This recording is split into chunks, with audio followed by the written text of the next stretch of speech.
So there's this kid in the narthex of the church looking at a plaque with a bunch of names on it, people that had passed away as soldiers. And the pastor comes by the kid and says, "What you doing?" And the kid says, "Oh, I'm looking at these names. Why are these names on this plaque?" And the pastor says, "These are people that passed away in the service." And the kid looks really wide-eyed at the pastor and says, "Was it the early service or the late service?" There's your daily giggle. So here we are, your daily Lenten meditation. Keep you guys focused on some spiritual things while we're in this kind of nationwide self-quarantine. Day 3 of the closure of the church and day 18 for Lent. You know, one thing I didn't prepare for during this lockdown, as it were, is you can't get a haircut. My haircut's looking like here looks a little bit like Conway Twitty. So if you don't know who Conway Twitty is, look that up on YouTube after you watch this. Some good old-fashioned country music. Well, I was looking for some things to do. I'd caught up on some things to do during around the church now that I have some time. And I cleaned out my pulpit. Behind the pulpit, I've been meaning to do this. It conglomerates things. And basically it was just cough drops and pencils. But I did find a hand sanitizer that I'll be auctioning off to pay for the church sign. So we'll do that tomorrow. I'll take bids. No, seriously, I was looking at this pulpit. You know, you go to church for every Sunday for many of you for your whole lives as far back as you can remember. And I've been here for 9 years. And I remember being stunned by the beauty of our sanctuary here at Unity Hill.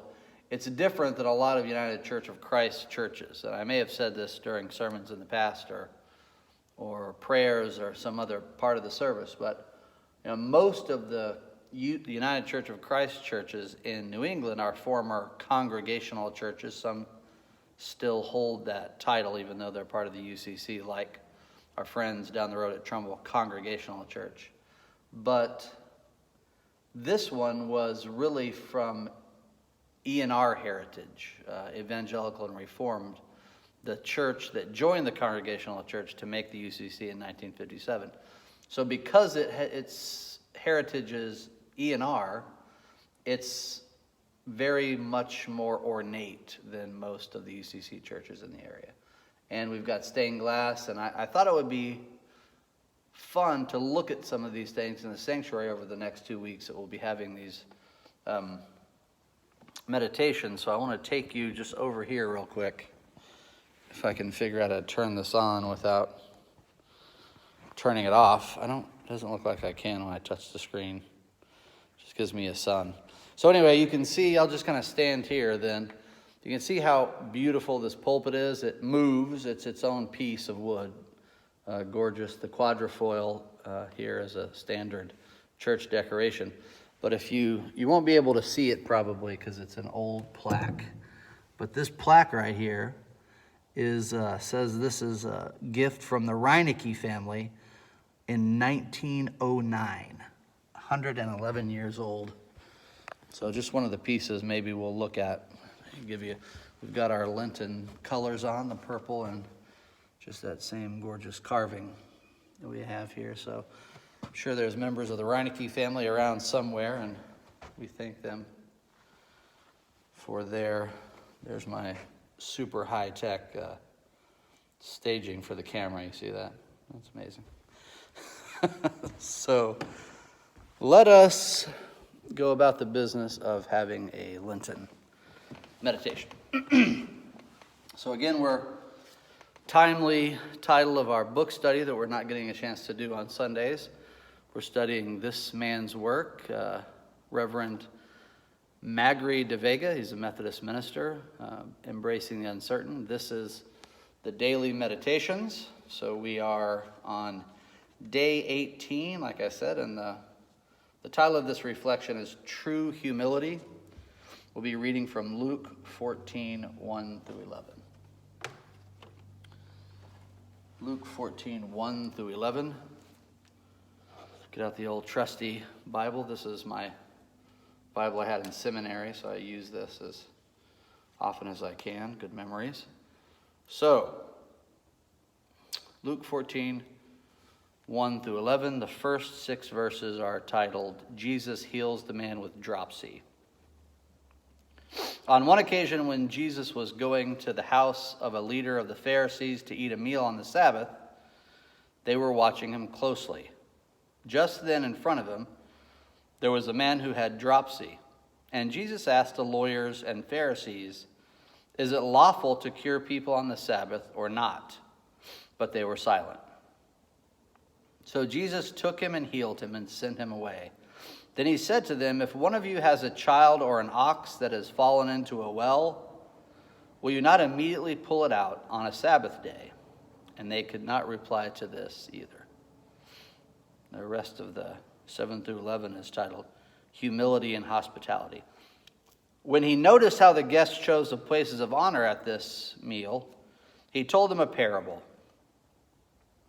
When you are invited by someone to a wedding banquet, do not sit down at the place of honor in case someone more distinguished than you has been invited by your host.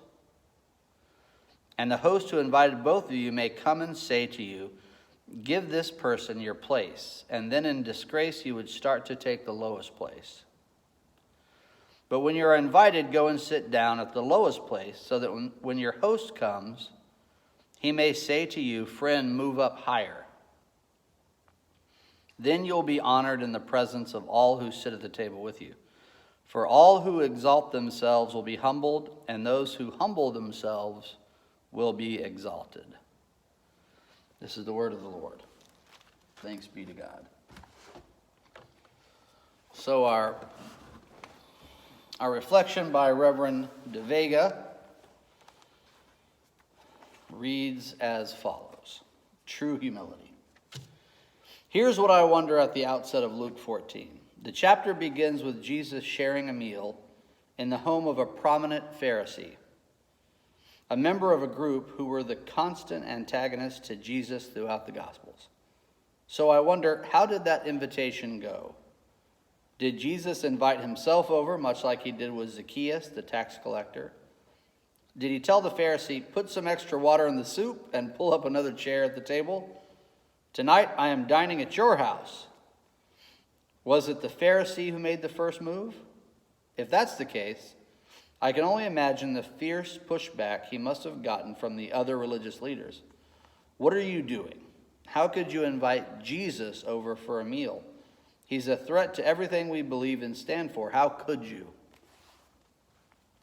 The truth is, we don't know how that initial invitation came about, and Luke doesn't think it important enough to tell us.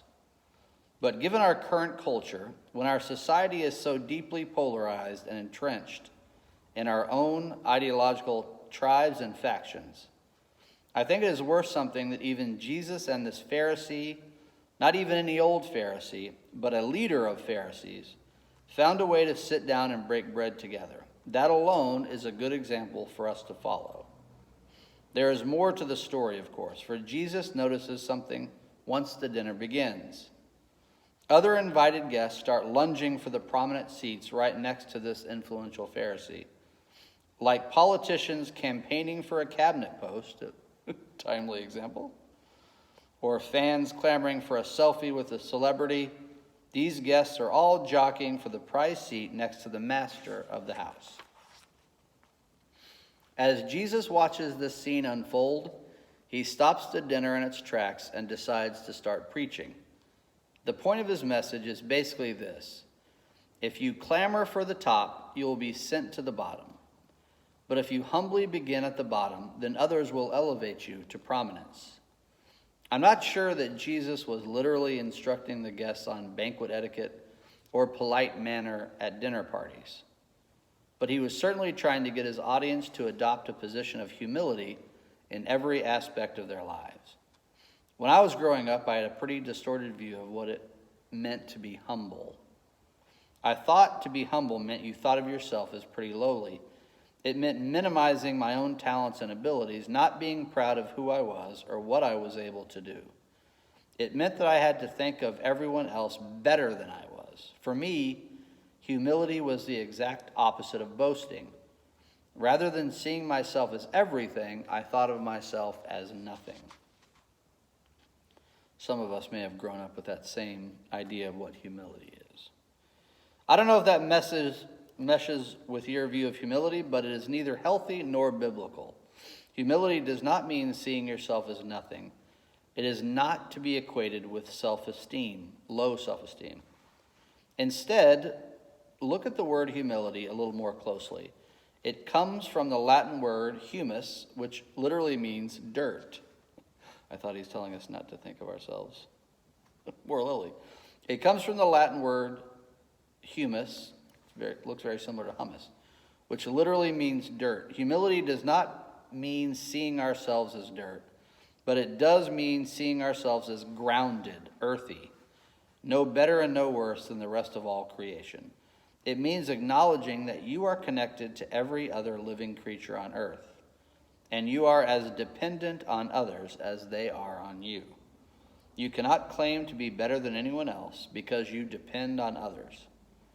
And you are no worse than anyone else because others depend on you. Here's another way of looking at it. You are never as bad as you think you are, and you are never as good as other people might say you are. In other words, the appropriate balance between ego and self-abasement is always remembering that your value is found neither in what you think of yourself or dependent on the affirmation that people give you. These are powerful words that I will repeat. The appropriate balance between ego and self-abasement is always remembering that your value is found neither in what you think of yourself or dependent on the affirmation that people give you. The converse is true as well. You are never as good as you think you are, and you are never as bad as others might say you are. True humility is the gift of seeing yourself the way God sees you, and seeing yourself as part of an interconnected dependence on the lives of people with you and around you. And this is the prayer for this reflection. So get in an attitude or a position of prayer.